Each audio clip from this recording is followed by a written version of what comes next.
Hello दोस्तों, कैसे हैं आप सभी लोग। आशा करता हूँ आप सभी लोग अच्छे ही होंगे। हमने लास्ट वीडियो में पेज नंबर 69 तक कवर कर लिया था। 69 तक कवर कर लिया था। अब हम 70 पेज नंबर से कवर करेंगे। हम पढ़ रहे थे मध्य प्रदेश परीक्षा धाम बुक, जो कि हमें आने वाले एग्जाम से पहले कंप्लीट करनी है और कंप्लीट हो ही जाएगी। आप भरोसा बनाए रखें मुझ पर। और अगर वीडियो को लाइक करते हो तो कमेंट भी किया करिए, थोड़ा सा कमेंट किया करते। कमेंट करोगे तो मुझे पता चलेगा कि आप लोग देख रहे हो, जिससे कि मुझे थोड़ा और मोटिवेशन मिलेगा वीडियो बनाने के लिए। तो हम स्टार्ट करते हैं। ये 15 नंबर टॉपिक है। मध्य प्रदेश में राष्ट्रीय उद्यान व वन्यजीव अभयारण्य। तो सबसे पहले हम देखते हैं राष्ट्रीय उद्यान और अभयारण्य में अंतर। इन दोनों में डिफरेंस क्या क्या है। राष्ट्रीय उद्यान, राष्ट्रीय उद्यानों में मानवीय क्रियाकलाप प्रतिबंधित है। राष्ट्रीय उद्यानों में मानवीय क्रियाकलाप प्रतिबंधित है, जबकि वन्यजीव अभयारण्य में इसमें अभयारण्यों में मानवीय क्रियाकलापों की अनुमति होती है। मतलब आपने सब थोड़े से स्केल पर आप ह्यूमन एक्टिविटीज कर सकते हैं, किसमें, वन्यजीव अभयारण्य में। जबकि राष्ट्रीय उद्यान में पूर्णतः प्रतिबंधित होता है ह्यूमन एक्टिविटी। यहाँ पशु चराई पर पूर्णतः प्रतिबंध होता है। किसमें, राष्ट्रीय उद्यान में पशु चराई पर पूर्णतः प्रतिबंध हो सकता है। इधर एनिमल ग्रेजिंग बिल्कुल नहीं होगी। जबकि वन्यजीव अभयारण्य में यहाँ पशु चराई पर प्रतिबंध नहीं होता है। मतलब यहाँ पे आप पशु चराई कर सकते हैं। सामान्यतः राष्ट्रीय उद्यान किसमें होते हैं, आरक्षित वनों में बनाए जाते हैं। रिजर्व फॉरेस्ट में, रिजर्व फॉरेस्ट में ह्यूमन एक्टिविटीज बिल्कुल भी अलाउ नहीं होती हैं, याद रखना। और सामान्यतः जो वन्यजीव अभयारण्य होते हैं वो संरक्षित वन में बनाए जाते हैं, मतलब प्रोटेक्टेड फॉरेस्ट में बनाए जाते हैं। कौन से, वन्यजीव अभयारण्य। यहाँ पे ह्यूमन एक्टिविटीज अलाउ होती है वन्यजीव अभयारण्य में। और नेशनल पार्क होते हैं, जो राष्ट्रीय उद्यान होते हैं, उनमें ह्यूमन एक्टिविटीज अलाउ नहीं होती है। यहाँ पे एनिमल ग्रेजिंग अलाउ नहीं होती है। यहाँ पे एनिमल ग्रेजिंग वन्यजीव अभयारण्य में अलाउ होती है, याद रखना। और जो वन्यजीव अभयारण्य होते हैं किसमें बनाए जाते हैं, संरक्षित वन में, प्रोटेक्टेड फॉरेस्ट में बनाए जाते हैं। और जबकि राष्ट्रीय उद्यान रिजर्व फॉरेस्ट में बनाए जाते हैं। ये सामान्यतः है, मतलब ऐसा जरूरी नहीं है कि हमेशा आरक्षित वनों में ही बनाए जाए। अगर राष्ट्रीय उद्यान को थोड़ा बहुत जिस हिसाब से गवर्नमेंट और किस एनिमल को प्रोटेक्ट करना है उसके हिसाब से चेंजेस हो सकते हैं इसमें। चलो हम देखते हैं मध्य प्रदेश के राष्ट्रीय उद्यान। तो मध्य प्रदेश के हम राष्ट्रीय उद्यान देखेंगे। मध्य प्रदेश में 11 राष्ट्रीय उद्यान है। इन राष्ट्रीय उद्यानों को दो भागों में बांटा जा सकता है। पहले तो वो जो प्रोजेक्ट टाइगर से संबंधित है, जो प्रोजेक्ट टाइगर राष्ट्रीय उद्यान है, और जो अन्य राष्ट्रीय उद्यान है, नॉर्मल राष्ट्रीय उद्यान है। हाँ, ये मैप दिया हुआ है, हम मैप को देखते हैं। जैसे माधव राष्ट्रीय उद्यान, ये कहाँ पर है, ग्वालियर में। वो सॉरी, शिवपुरी में है माधव राष्ट्रीय उद्यान। ये पन्ना राष्ट्रीय उद्यान, ये पन्ना में। संजय डुबरी राष्ट्रीय उद्यान, ये सीधी सीधी की तरफ है, सीधी सिंगरौली। बांधवगढ़ राष्ट्रीय उद्यान है, ये फौजल राष्ट्रीय उद्यान डिंडोरी में है। ये कान्हा राष्ट्रीय उद्यान है, ये मंडला में है। ये पेच इंदिरा प्रियदर्शनी राष्ट्रीय उद्यान, पेच और इंदिरा प्रियदर्शनी राष्ट्रीय उद्यान दोनों का एक ही नाम है। ये छिंदवाड़ा, सिवनी और ये थोड़ा सा महाराष्ट्र का एरिया, जो नागपुर वाला एरिया है, वो भी लगता है इसमें। ये सतपुड़ा राष्ट्रीय उद्यान, ये होशंगाबाद जिले में है। होशंगाबाद जिले का नाम बदल के क्या कर दिया गया है, नर्मदापुरम। और वन विहार राष्ट्रीय उद्यान सभी को पता है कहाँ पे है, भोपाल में। और डायनासोर जीवाश्म राष्ट्रीय उद्यान ये कहाँ पे है, धार में। पालपुर कूनो राष्ट्रीय उद्यान ये कहाँ पर है, श्योपुर में, जो कि मुरैना का पड़ोसी जिला है, श्योपुर। अब हम देखेंगे प्रोजेक्ट टाइगर राष्ट्रीय उद्यान कौन कौन से हैं। प्रोजेक्ट टाइगर स्थान कान्हा किसली राष्ट्रीय उद्यान, जो कि सबसे पहला प्रोजेक्ट टाइगर के अंदर शामिल किया हुआ था। पेच राष्ट्रीय उद्यान सेकंड नंबर पर, बांधवगढ़, पन्ना, सतपुड़ा और संजय डिबरी। और अन्य राष्ट्रीय उद्यान देखेंगे हम, माधव जीवाश्म राष्ट्रीय उद्यान, डायनासोर राष्ट्रीय उद्यान, वन विहार कूनो, पालपुर। ठीक है। प्रोजेक्ट टाइगर कार्यक्रम के बारे में देखते हैं। इसकी शुरुआत 1973 में भारत सरकार ने की थी। मध्य प्रदेश में इस कार्यक्रम की शुरुआत वर्ष 1974 में कान्हा किसली राष्ट्रीय उद्यान से की गई। किससे की गई थी, कान्हा किसली राष्ट्रीय उद्यान से। कब, 1974 में कहा, एमपी में। जबकि इंडिया लेवल पर देखें तो इसकी शुरुआत कब हुई थी, 1973 में। मध्य प्रदेश में बाघों की सर्वाधिक संख्या होने के कारण इसे टाइगर स्टेट कहा जाता है। किसको कहा जाता है टाइगर स्टेट, मध्य प्रदेश, क्योंकि सबसे ज्यादा बाघ कहाँ पे पाए जाते हैं, मध्य प्रदेश में। अब बाघ रिपोर्ट देखेंगे जो 2022 की है। मध्य प्रदेश में बाघों की कुल संख्या कितनी है, 785। 785 है। मध्य प्रदेश में कहाँ कितने बाघ पाए जाते हैं, सबसे ज्यादा बाघ किसमें पाए जाते हैं, बांधवगढ़, कितने, 165 बाघ। कान्हा किसली सेकंड नंबर पर है, 129 बाघ। पेंच में 123 बाघ। पन्ना टाइगर रिजर्व में कितने भाई आते हैं? 64, सतपुड़ा में 62 और संजय डुबरी में 20। सबसे कम किसमें? संजय डुबरी में। सबसे ज्यादा किसमें? माधवगढ़। जो डेंसिटी है ना बाकी, वो भी माधवगढ़ में सबसे ज्यादा है। अब हम देखते हैं कान्हा किसली राष्ट्रीय उद्यान, जो कि किसमें पाया जाता है? मंडला बालाघाट जिले में। किसमें कान्हा किसली राष्ट्रीय उद्यान? मंडला बालाघाट जिले में। ये मध्य प्रदेश का पहला राष्ट्रीय उद्यान है। क्षेत्रफल की दृष्टि से मध्य प्रदेश का सबसे बड़ा राष्ट्रीय उद्यान है। इसका कुल क्षेत्रफल 940 वर्ग किलोमीटर है। कितना है? 940 वर्ग किलोमीटर है। सबसे बड़ा राष्ट्रीय उद्यान है एमपी का। इसको 1933 में वन्यजीव अभयारण्य, सबसे पहले इसको वन्यजीव अभयारण्य बनाया गया था। वन्यजीव अभयारण्य जो वाइल्ड लाइफ सेंचुरी होता है, जिसमें अभी डिफरेंस देखे थे हमने, क्या क्या डिफरेंस होते हैं। पहले इसको वन्यजीव अभयारण्य में कन्वर्ट किया गया था। 1955 में इसको राष्ट्रीय उद्यान बनाया गया था। जबकि 1974 में इस उद्यान को प्रोजेक्ट टाइगर में शामिल किया गया। यहाँ से बंजर, पोलो और सुपर्ण नदियां प्रवाहित होती हैं। कौन कौन सी नदियां निकलती हैं यहाँ से? बंजर, पोलो, सुपर्ण नदियां प्रवाहित होती हैं। किस राष्ट्रीय उद्यान से? कान्हा किसली से। क्वेश्चन आएगा कि बंजर, होलो नदियां किस राष्ट्रीय उद्यान से प्रवाहित होती हैं, तो आंसर क्या दोगे आप लोग? कान्हा किसली राष्ट्रीय उद्यान। विश्व बैंक की सहायता से पार्क इंटरप्रिटेशन योजना चल रही है, जिसमें पन्ना, बांधवगढ़, कान्हा राष्ट्रीय उद्यान के मध्य जंगल गलियारे का निर्माण किया जा रहा है। और जो वर्ल्ड बैंक है ना, विश्व बैंक है, उसकी सहायता से हमें एक पार्क इंटरप्रिटेशन योजना चल रही है। इसके अंदर क्या कहेंगे? जो गलियारे बनाए जाएंगे, जैसे पन्ना को बांधवगढ़ से जोड़ा जाएगा, बांधवगढ़ को फिर कान्हा राष्ट्रीय उद्यान से जोड़ा जाएगा। इससे क्या होगा कि एनिमल को एरिया है, जो उनकी एक्टिविटीज के लिए एरिया है, उनका काफी बढ़ जाएगा। वो जो यहाँ से वहां जा सकेंगे, मतलब पन्ना से भी कान्हा में आ सकेंगे, बांधवगढ़ से भी कान्हा में आ सकेंगे। गलियारा होते हैं ना, जैसे ये भी लिमिट में नहीं है अभी, ये भी काफी लिमिटेशन में है। इनका एक पर्टिकुलर एरिया है, उसी में रह रहे हैं बस। अब इसको यहाँ से आना है तो यहाँ पे थोड़ा मूवमेंट इसमें यानी कि थोड़ा सा इनको और ज्यादा फ्रीडम मिलेगी, इनके मूवमेंट को बढ़ावा मिलेगा। और मध्य प्रदेश का पहला राष्ट्रीय उद्यान जहाँ हवाई पट्टी सुविधा उपलब्ध है, वो कौन सा है? कान्हा राष्ट्रीय उद्यान। मध्य प्रदेश का पहला राष्ट्रीय उद्यान जहाँ हवाई पट्टी सुविधा उपलब्ध है।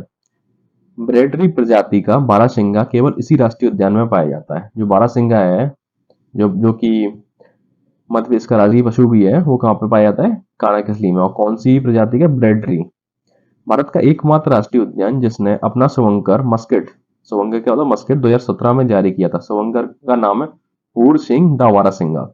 इसकी डिजाइन किसने की थी? रोहन चक्रवर्ती ने। इसकी डिजाइन रोहन चक्रवर्ती ने दी थी। शुभंकर का नाम है पूर सिंह द बारहसिंगा। और कहाँ से है ये? कान्हा किसली राष्ट्रीय उद्यान से।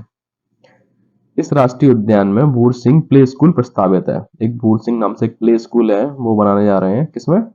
कान्हा किसली राष्ट्रीय उद्यान में।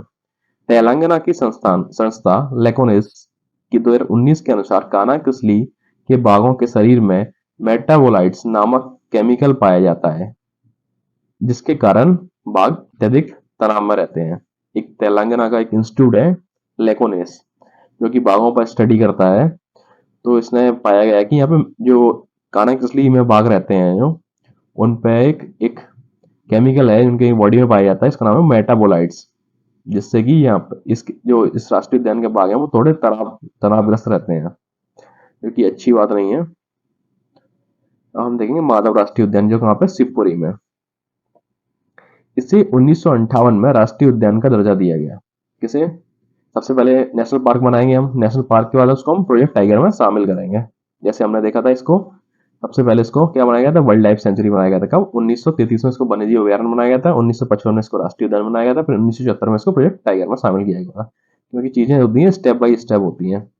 अब मानव राष्ट्रीय उद्यान है, जिसको 1958 में राष्ट्रीय उद्यान का दर्जा दिया गया। यह राष्ट्रीय उद्यान NH47 राजमार्ग पर स्थित है। किस राजमार्ग पर स्थित है? NH46 राजमार्ग पर स्थित है। यहाँ शाक्य सागर, जादव सागर, माधव सागर झील स्थित है। यहाँ शाक्य सागर, जादव सागर, माधव सागर झील स्थित है। किस राष्ट्रीय उद्यान में है? माधव राष्ट्रीय उद्यान में। यहाँ पहाड़ी की चोटी पर भव्य जॉर्ज कैसल भवन स्थित है। जॉर्ज कैसल भवन का निर्माण जॉर्ज पंचम व मैरी के स्वागत के लिए 1911 में किया गया था, लेकिन किसी कारणवश उनका आगमन नहीं हुआ। जो यहाँ के राजा थे, जो सिंधिया स्टेट के, उन्होंने जॉर्ज कैसल भवन बनवाया था, क्योंकि जॉर्ज पंचम और मैरी इंडिया आने वाले थे, मतलब ग्वालियर आने वाले थे, तो उसके चक्कर में स्वागत के लिए बनवाया था, लेकिन उनका आगमन नहीं हो पाया। लेकिन भवन आज भी मौजूद है। इस राष्ट्रीय उद्यान में मनिहार नदी प्रवाहित होती है। किसमें? मनिहार नदी। जैसे याद रखना, एम से माधव और माँ से मनिहार। यहाँ सर्वाधिक तेंदुआ पाया जाता है। किसमें तेंदुआ पाया जाता है सर्वाधिक? माधव राष्ट्रीय उद्यान में। अब हम देखेंगे बांधवगढ़ राष्ट्रीय उद्यान, जो कि उमरिया जिले में पाया जाता है। उमरिया कहाँ पर? बघेलखंड में। इस राष्ट्रीय उद्यान की स्थापना 1968 में की गई थी और वर्ष 1993 में से प्रोजेक्ट टाइगर में सम्मिलित किया गया था। किसमें? 1993 में प्रोजेक्ट टाइगर में सम्मिलित किया गया था। इस राष्ट्रीय उद्यान की ऐतिहासिकता शिव पुराण में वर्णित है। अब क्वेश्चन आएगा कि मध्य प्रदेश में कौन सा राष्ट्रीय उद्यान शिव पुराण में वर्णित है? ऑप्शन में होगा बांधवगढ़ राष्ट्रीय उद्यान, माधव राष्ट्रीय उद्यान, कान्हा किसली पेच। तो आंसर क्या दोगे आप? बांधवगढ़ राष्ट्रीय उद्यान। यह राष्ट्रीय उद्यान ऐतिहासिकता शिव पुराण में वर्णित है। यहाँ 32 पहाड़ियों से घिरा राष्ट्रीय उद्यान है। कितने पहाड़ियों से घिरा हुआ राष्ट्रीय उद्यान है? 32 पहाड़ियों से। बघेल राजाओं, जो बघेल राजपूत वंश के राजा थे, उनकी ये शिकार स्थली रहा है। सर्वाधिक बाघ इसी राष्ट्रीय उद्यान में पाए जाते हैं। बांधवगढ़ राष्ट्रीय उद्यान में सर्वाधिक बाघ पाए जाते हैं। अभी हमने देखा था ना ऊपर टेबल में, सर्वाधिक बाघ इसी राष्ट्रीय उद्यान में पाए जाते हैं। बाघों का अधिक घनत्व होने के कारण इसकी तुलना रणथंभौर राष्ट्रीय उद्यान से की जाती है। रणथंभौर राष्ट्रीय उद्यान पता है कहाँ पर है? राजस्थान में, रणथंभौर। वहां पर भी डेंसिटी ज्यादा है और यहाँ पर भी डेंसिटी ज्यादा है। किसमें? बांधवगढ़ में। इस राष्ट्रीय उद्यान में चरणगंगा नदी प्रवाहित होती है। आप इसको ऐसे याद रखना कि इस राष्ट्रीय उद्यान में भगवान विष्णु की लेटी हुई प्रतिमा है और लेटी हुई प्रतिमा, इनके चरणों के से पास से एक चरणगंगा नदी बह रही है। किसके? विष्णु जी के पैरों के नीचे से चरणगंगा नदी बह रही है। और विष्णु जी की लेटी हुई प्रतिमा कहाँ पे है? बांधवगढ़ राष्ट्रीय उद्यान में। और सबसे ज्यादा बाघों का घनत्व कहाँ पे है? बांधवगढ़ राष्ट्रीय उद्यान में। सबसे ज्यादा बाघ कहाँ पे पाए जाते हैं? बांधवगढ़ राष्ट्रीय उद्यान में। बांधवगढ़ राष्ट्रीय उद्यान किस वंश के राजाओं की शिकार स्थली रहा है? बघेल वंश के राजाओं की शिकार स्थली रहा है। ठीक है। यहाँ जंगली भैंसों का संरक्षण भी होता है। किधर? बांधवगढ़ राष्ट्रीय उद्यान में। इस राष्ट्रीय उद्यान में संस्कृत अभिलेख स्थित है। इस राष्ट्रीय उद्यान में बांस की सर्वाधिक प्रजातियां पाई जाती हैं। ये भी याद रखना, यहाँ पर संस्कृत अभिलेख स्थित है। ये क्वेश्चन भी आ सकता है। यहाँ बांस की सर्वाधिक प्रजातियां पाई जाती हैं। तो कल्चर की वाइज भी रिच है ये राष्ट्रीय उद्यान और वाइल्ड लाइफ भी इसमें बहुत ज्यादा पाई जाती है। मतलब सबसे ज्यादा डेंसिटी है टाइगर्स की। तो वैसे भी ये बांधवगढ़ राष्ट्रीय उद्यान थोड़ा सा अच्छा है, मतलब दोनों लिहाजे से ये इम्पोर्टेंस है। हम देखेंगे पेंच राष्ट्रीय उद्यान, जो कि सिवनी, छिंदवाड़ा और नागपुर तीनों जिले में पाया जाता है। नागपुर महाराष्ट्र में और छिंदवाड़ा तो जानते ही कमलनाथ जी की है स्थली, और शिवनी। 1975 में राष्ट्रीय उद्यान तथा 1992 में प्रोजेक्ट टाइगर में शामिल किया गया। 1975 में इसको राष्ट्रीय उद्यान नेशनल पार्क बनाया गया था और 1992 में प्रोजेक्ट टाइगर के अंतर्गत शामिल कर दिया गया था। इसका अन्य नाम क्या है? इंदिरा प्रियदर्शनी है। पेंच राष्ट्रीय उद्यान का नाम क्या है? इंदिरा प्रियदर्शनी। रुडयार्ड किपलिंग की पुस्तक जंगल बुक की परिकल्पना यहाँ की गई थी, इसलिए पेंच राष्ट्रीय उद्यान को मोगली लैंड भी कहा जाता है। रुडयार्ड किपलिंग की एक बुक थी जंगल बुक, उसको कहाँ लिखा गया था? ऐसा माना जाता है कि वो पेंच राष्ट्रीय उद्यान घूमने आए थे, उन्होंने उसके बाद एक किताब लिखी थी जंगल बुक। ठीक है, जिसमें मोगली लैंड भी बोला जाता है इसको। और मोगली करेक्टर भी है। आपने अगर जंगल बुक मूवी देखी हो या बुक पढ़ी हो तो इसके बीचों बीच पेंच व हिरी नदी प्रवाहित होती हैं। कौन कौन सी नदी प्रवाहित होती हैं इसके बीचों बीच? पेंच व हिरी नदी प्रवाहित होती हैं। इसका वर्णन अकबरनामा में भी मिलता है। हम देखें वन विहार राष्ट्रीय उद्यान, जो कि भोपाल में स्थित है। यह है 1979 में राष्ट्रीय उद्यान बनाया गया था। 1979 में इसको राष्ट्रीय उद्यान बनाया गया। नगरीय क्षेत्रों के बीचों बीच एकमात्र राष्ट्रीय उद्यान है। कौन सा? वन विहार। प्रथम सर्प उद्यान यहीं स्थापित किया गया है। जो सर्प उद्यान है वो भी कहाँ पे स्थापित किया गया था? वन विहार राष्ट्रीय उद्यान। इसको आधुनिक चिड़ियाघर भी कहा जाता है। ISO 9001 2008 अवार्ड प्राप्त करने वाला पहला राष्ट्रीय उद्यान है। जो ISO अवार्ड प्राप्त करने वाला पहला राष्ट्रीय उद्यान कौन सा है? वन विहार राष्ट्रीय उद्यान।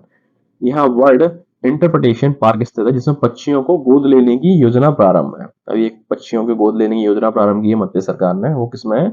वन विहार राष्ट्रीय उद्यान में है। ठीक है, अब हम पढ़ेंगे पन्ना राष्ट्रीय उद्यान। पन्ना राष्ट्रीय उद्यान किस जिले में पाया जाता है? पन्ना और थोड़ा सा छतरपुर में। 1981 में इस राष्ट्रीय उद्यान का दर्जा दिया गया था। कब? 1981 में इसको नेशनल पार्क बनाया गया है और 1994 में प्रोजेक्ट टाइगर में शामिल किया गया है। इसे भारत के राष्ट्रीय उद्यानों का रतन कहा जाता है। ये इंपोर्टेंट है काफी। इसे भारत के राष्ट्रीय उद्यानों का रतन कहा जाता है। जैसे किलों का रतन किसको कहा जाता है, ग्वालियर किले को, ऐसे ही राष्ट्रीय उद्यानों का रतन किसको कहा जाता है, पन्ना नेशनल पार्क को, पन्ना राष्ट्रीय उद्यान को। चिंकारा की अधिकता के कारण इसकी तुलना सरिस्का राष्ट्रीय उद्यान से होती है। चिंकारा, और इस सरिस्का भी राजस्थान में है। इसको भारत सरकार के पर्यटन मंत्रालय से 2017 में सर्वश्रेष्ठ राष्ट्रीय उद्यान का पुरस्कार मिला है। किसको मिला है सर्वश्रेष्ठ राष्ट्रीय उद्यान का पुरस्कार? इंडिया का जो पर्यटन मंत्रालय, टूरिज्म मिनिस्ट्री है, उससे पन्ना राष्ट्रीय उद्यान को। यहाँ पांडव जलप्रपात स्थित है। कहाँ पे? पन्ना राष्ट्रीय उद्यान है। पांडव पन्ना, याद रखना, पांडव पन्ना। इसके बीचों बीच कैन नदी प्रवाहित होती है। सभी को पता है कैन नदी कहाँ से प्रवाहित होती है, बीच किसके बीच, कुछ नेशनल पार्क के बीच से प्रवाहित होती है, पन्ना राष्ट्रीय उद्यान से। ठीक है, और निकलती कहाँ से? कैन कटनी से। रेप्टाइल पार्क यहाँ स्थित है। जंगली भैंसे सर्वाधिक पाए जाते हैं। यहाँ पर गिद्ध पुनर्वास केंद्र स्थित है। ये यहाँ पे एक गिद्ध पुनर्वास केंद्र, ये भी थोड़ा सा इंपोर्टेंट है, इसको याद रखना है। अब हम देखेंगे सतपुड़ा राष्ट्रीय उद्यान, जो कि पचमढ़ी में है, होशंगाबाद जिले में है। इसकी स्थापना 1981 में की गई थी। इसे 1999 में प्रोजेक्ट टाइगर में शामिल किया गया। इसके बीचों बीच देनवा नदी प्रवाहित होती है। कौन सी नदी? देनवा नदी। इसमें सतपुड़ा टाइगर है, सतपुड़ा राष्ट्रीय उद्यान में। इसमें सर्वाधिक कृष्ण मृग और एवं गौर पशु पाया जाता है। जो गौर होता है ना, पशु गाय की तरह होता है ये, और कृष्ण मृग जो काले मृग होते हैं, वो कहाँ पाए जाते हैं? सतपुड़ा राष्ट्रीय उद्यान में। यहाँ यह पचमढ़ी बायोस्फीयर रिजर्व में शामिल है। जो सतपुड़ा राष्ट्रीय उद्यान है, ये पचमढ़ी बायो रिजर्व में शामिल है। हाल ही में महुआ के वृक्ष चर्चे में रहे थे, जो इस राष्ट्रीय उद्यान का भाग है। ठीक है, अब हम पढ़ेंगे संजय डोगरी राष्ट्रीय उद्यान, जो कि सीधी में, जो कि मध्य प्रदेश का स्थित है, और छत्तीसगढ़ में, छत्तीसगढ़ जिला है जो कौन सा? सरगुजा, उस जिले में पाया जाता है ये संजय डोगरी राष्ट्रीय उद्यान। सीधी, इसे 1983 में राष्ट्रीय उद्यान एवं 2008 में प्रोजेक्ट टाइगर में शामिल किया गया। 1983 में राष्ट्रीय उद्यान, 2008 में प्रोजेक्ट टाइगर में शामिल किया गया। छत्तीसगढ़ में इसका नाम गुरु घासीदास राष्ट्रीय उद्यान है। क्या नाम है इसका? गुरु घासीदास राष्ट्रीय उद्यान। प्रमुख पर्यटनीय स्थल कन्हैया दा जलप्रपात और रामदहा कुंड है। कन्हैया दा जलप्रपात और रामदहा कुंड किस राष्ट्रीय उद्यान में? संजय डोगरी में। इस राष्ट्रीय उद्यान में बनास नदी प्रवाहित होती है। किसमें? राष्ट्रीय उद्यान में बनास नदी प्रवाहित होती है, संजय डोगरी। हम एक टेबल दी हुई है, 2 टेबल है इस पेज में, देखेंगे हम उन टेबल को देखेंगे। पहले इसमें टेबल में क्या क्या है? राष्ट्रीय उद्यान और उनकी स्थापना वर्ष। तो एक साइड है राष्ट्रीय उद्यानों की लिस्ट दी हुई है, एक साइड जो विकिपीडिया के अनुसार जो उनकी स्थापना वर्ष है उसको बताया गया है, और दूसरी तरफ क्या है? भारतीय वन जीव संस्थान के अनुसार जो उनकी स्थापना वर्ष है उसको बताया गया है। तो आप जो गवर्नमेंट किसको सही मानेगी? वो मानेगी भारतीय वन्य जीव संस्थान के अनुसार, क्योंकि विकिपीडिया आजकल कोई भी एडिट करके चलाया जाता है। अब विकिपीडिया उतना सेव नहीं रहा है, इतना पहले हुआ करता था, क्योंकि एडिटिंग का ऑप्शन है, आप भी जाके एडिट कर सकते हो। जो टेक्निकल स्टूडेंट होंगे या बंदे होंगे वो एडिट कर देते हैं इसको। कान्हा राष्ट्रीय उद्यान, तो हम इसको पढ़ेंगे, ये थोड़ा सा ज्यादा ऑथेंटिक है। कान्हा राष्ट्रीय उद्यान कब बना? 1955 में। माधव राष्ट्रीय उद्यान कब बना? 1959 में। बांधवगढ़ राष्ट्रीय उद्यान 1968 में। पेंच राष्ट्रीय उद्यान 1975 में। वन विहार राष्ट्रीय उद्यान 1979 1979 में। पन्ना राष्ट्रीय उद्यान 1981 में। सतपुड़ा राष्ट्रीय उद्यान 1981 में। संजय राष्ट्रीय उद्यान 1981 में। जीवाश्म राष्ट्रीय उद्यान 1983 में। डायनासोर जीवाश्म राष्ट्रीय उद्यान 2011 में। और कूनो पालपुर राष्ट्रीय उद्यान 2018 में। कूनो पालपुर कहाँ पे है? श्योपुर में है। यहाँ पर चीता को लाए ना अभी। हम देखें प्रोजेक्ट टाइगर में शामिल राष्ट्रीय उद्यान। प्रोजेक्ट टाइगर के अंदर कौन से राष्ट्रीय उद्यान? सबसे पहले याद रखना कान्हा किसली 1974 में ही आ गया था। 1973 में टाइगर रिजर्व की एक योजना आई थी और 74 में इसको शामिल कर दिया गया था। इसके बाद पेंच टाइगर रिजर्व। पेंच टाइगर रिजर्व कहाँ पे है? सिवनी में, जिसको 1992 में। बांधवगढ़ टाइगर रिजर्व 1993 में। पन्ना टाइगर रिजर्व 1994 में। सतपुड़ा टाइगर रिजर्व 1999 में। सतपुड़ा कहाँ पे? होशंगाबाद। संजय डोगरी कहाँ पे? सीधी 2008। रातापानी टाइगर रिजर्व ये प्रस्तावित है, और रानी दुर्गावती टाइगर रिजर्व ये प्रस्तावित है। लेकिन जो मैं अभी वीडियो बना रहा हूँ तो ये बन चुका है रानी दुर्गावती टाइगर रिजर्व, है ना। ये देश का 54वां टाइगर रिजर्व है और मध्य प्रदेश का 7वां टाइगर रिजर्व है। देश का कौन सा? 54वां, मध्य प्रदेश का 7वां टाइगर रिजर्व है। कौन सा? Rani Durgavati tiger reserve. Note क्या दिया देखते हैं। मध्य प्रदेश में रानी दुर्गावती टाइगर रिजर्व के लिए अधिसूचना जारी की गई। इसके अंतर्गत नौरादेही अभयारण्य भी शामिल किया जाएगा। कौन सा अभयारण्य शामिल किया जाएगा रानी दुर्गावती टाइगर रिजर्व में? नौरादेही। चलते हैं नेक्स्ट पेज पे, 73 पेज नंबर। अब हम पढ़ेंगे इसमें जीवाश्म राष्ट्रीय उद्यान। जीवाश्म राष्ट्रीय उद्यान कहाँ पे? डिंडोरी में। वर्ष 1983 में डिंडोरी में गुगवा नामक गांव में मध्य प्रदेश के पहले जीवाश्म राष्ट्रीय उद्यान की स्थापना की गई। ये मध्य प्रदेश का सबसे छोटा राष्ट्रीय उद्यान है, इसको याद रखना। मध्य प्रदेश का सबसे छोटा राष्ट्रीय उद्यान कौन सा है? गुगवा राष्ट्रीय उद्यान, या फिर जिसको जीवाश्म राष्ट्रीय उद्यान डिंडोरी के नाम से जाना जाता है। भारत का दूसरा सबसे छोटा राष्ट्रीय उद्यान है, और मध्य प्रदेश का सबसे छोटा है, और भारत का दूसरा सबसे छोटा है। भारत में जीवाश्म के अध्ययन के पिता अशोक सायनी को कहा जाता है, याद रखना, अशोक सायनी को। ठीक है। अब डायनासोर जीवाश्म राष्ट्रीय उद्यान एक आपका धार में, मतलब जीवाश्म से रिलेटेड दो राष्ट्रीय उद्यान है, एक तो डिंडोरी में है, एक में धार में। धार में कौन सा है? डायनासोर जीवाश्म। जीवाश्म में मतलब वो चीजें होती हैं, जब चीजें नष्ट हो जाती हैं तो उनके जो हमें जो बचे हुए अवशेष मिलते हैं उसको हम जीवाश्म बोलते हैं। ठीक है। जैसे डायनासोर की कुछ रखे गए हैं कहाँ पे? वैसे डायनासोर के अंडे के जीवाश्म रखे गए हैं, किसमें? धार वाले जो डायनासोर जीवाश्म राष्ट्रीय उद्यान है उसमें। ये कब बनाया गया था? 2011 में बनाया गया था। यहाँ पर जोहट नदी प्रवाहित होती है, किसमें? जोहट नदी। डायनासोर जीवाश्म राष्ट्रीय उद्यान धार वाले में। ठीक है। और जो गुगवा राष्ट्रीय उद्यान है कहाँ पर? डिंडोरी में, जिसको जीवाश्म राष्ट्रीय उद्यान के नाम से जाना जाता है। अब हम पढ़ेंगे कूनो पालपुर राष्ट्रीय उद्यान, जो कि श्योपुर में है। 2018 में इसे राष्ट्रीय उद्यान का दर्जा दिया गया है। यह राष्ट्रीय उद्यान श्योपुर जिले के कूनो नदी के किनारे स्थित है। 17 सितंबर 2022 को अफ्रीकी महाद्वीप के नामीबिया देश से 8 चीते लाकर यहाँ बसाए गए। कब बसाए गए थे? 8 चीते लाके 17 सितंबर 2022 को। ये डेट थोड़ा, मोदी जी का बर्थडे भी है शायद इस दिन को, तो इसलिए इंपोर्टेंट हो जाती है। अफ्रीका महाद्वीप किस कंट्री से? नामीबिया। नामीबिया देश से 8 चीते लाकर यहाँ बसाए गए थे। एक शुभंकर भी अभी चिंटू चीता नाम से कूनो राष्ट्रीय उद्यान के लिए जारी किया हुआ है। ठीक है। मध्य प्रदेश के वन्य जीव अभ्यारण्य अब हम देखेंगे। अभी हमने सबसे पहले नेशनल पार्क पढ़े हैं, अभी अब हम वन्य जीव अभ्यारण्य जो कि वाइल्ड लाइफ सेंचुरी उनको देखेंगे। जैसे घाटी गांव वाइल्ड लाइफ सेंचुरी ग्वालियर में, कैन घड़ियाल कैन वाइल्ड लाइफ सेंचुरी कहाँ पे है? छतरपुर में, गेंगेऊ पन्ना में, बगदरा सीधी में, सोन इस घड़ियाल सीधी शहडोल दोनों में, फैन मंडला में, कर्माजरी सिवनी में, कालीवीत बैतूल में, रानी दुर्गावती दमोह में, नौरादेही सागर में, मड़ई होशंगाबाद में, सुरमानिया खंडवा में, रालामंडल इंदौर में, कट्ठीवाड़ा अलीराजपुर में, मयूर झाबुआ जिले में, Sailana wild life sanctuary Ratlam जिले में, कामधेनु आगर जो कि आगर मालवा है ना, आगर जिले में, Narsinghgarh wild life sanctuary Rajgarh जिले में, और चंबल घड़ियाल सेंचुरी कहाँ पे? मुरैना जिले में।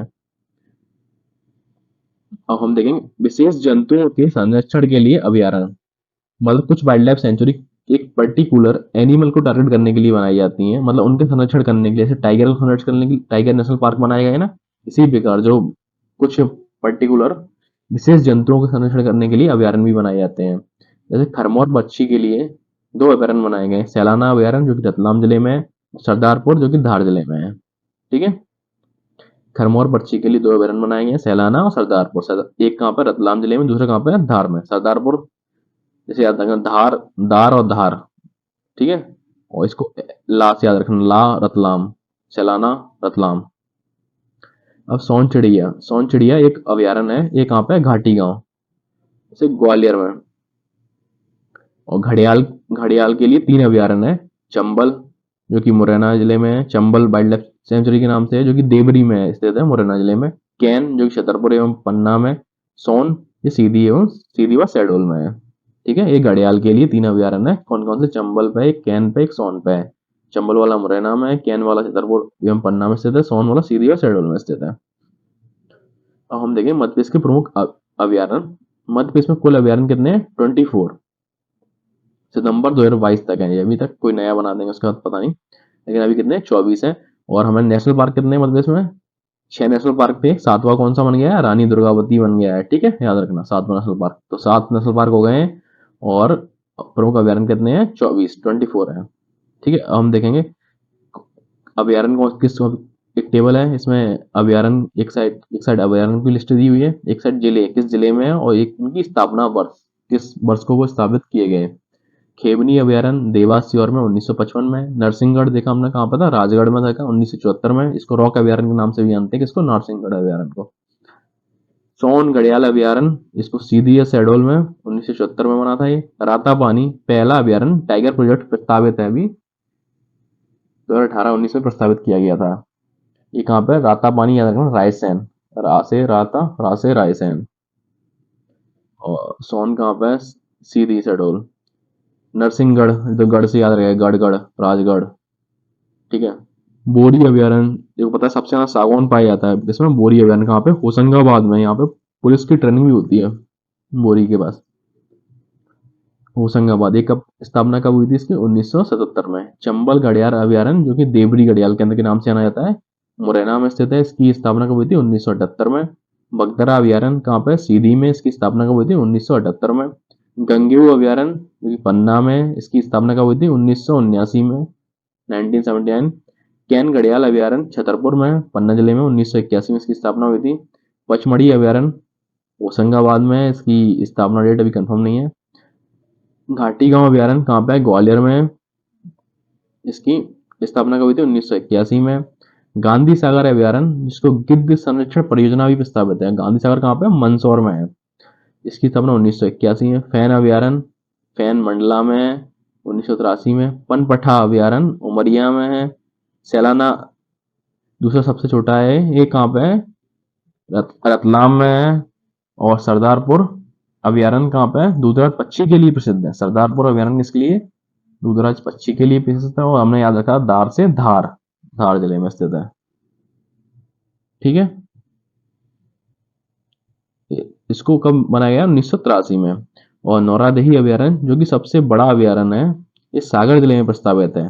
और इसके अंदर रानी दुर्गावती जो नेशनल, जो राष्ट्रीय उद्यान बनाया गया है, उसमें नौरादेही अभयारण्य भी कवर है, जो कि सागर में है। ये 1975 में बना था ये वाइल्ड लाइफ सेंचुरी। राला मंडल जो सबसे छोटा है, ये कहाँ पे है, इंदौर जिले में, ये 1989 में बनी थी। ओरछा अभयारण्य, जो कहाँ पे, निवाड़ी जिले में, ये 1974 में है। वीरांगना दुर्गावती अभयारण्य टाइगर प्रोजेक्ट प्रस्तावित है 2022-23 में, जो कि दमोह में है, 1997 में बना था ये। कामधेनु गो अभयारण्य, ये आगर मालवा में, 2012 में। कट्ठीवाड़ा अभयारण्य अलीराजपुर, 2016 में। सिंगोरी अभयारण्य रायसेन में। कर्माझरी अभयारण्य सिवनी में, 2022 में है, ठीक है। कर्मजरी अभयारण्य कहाँ पे, सिवनी में, 2022 में है। अब 11 नए वन्यजीव अभयारण्य प्रस्तावित हैं। महात्मा गांधी अभयारण्य प्रस्तावित है, कहाँ पे, बुरहानपुर जिले में। अहिल्याबाई होलकर अभयारण्य प्रस्तावित है, इंदौर में। माधवराव सिंधिया अभयारण्य कहाँ पे, शिवपुर में। सरदार वल्लभ भाई पटेल अभयारण्य सीहोर में। इंदिरा गांधी अभयारण्य नरसिंहपुर। राजा दलपत शाह अभयारण्य मंडला में। जमुना देवी अभयारण्य धार में। राजेंद्र प्रसाद अभयारण्य हरदा में। ओमकारेश्वर अभयारण्य खंडवा में। राघवगढ़ अभयारण्य गुना में। और भीमराव अंबेडकर अभयारण्य सागर में, ठीक है। ये राघवगढ़, यहाँ से दिग्विजय सिंह आते हैं। हम पढ़ेंगे मध्य प्रदेश के जैव मंडल आरक्षित क्षेत्र, जो बायोस्फीयर रिजर्व क्षेत्र है, जो एमपी के अंदर, वो 3 है। कौन कौन से, पचमढ़ी, अमरकंटक अक्षांकमार और पन्ना। ये 3 बायोस्फीयर रिजर्व है मध्य प्रदेश में अंदर। तो पचमढ़ी बायोस्फीयर रिजर्व कब बनाया था, 1999 में, जो कि होशंगाबाद जिले में स्थित है।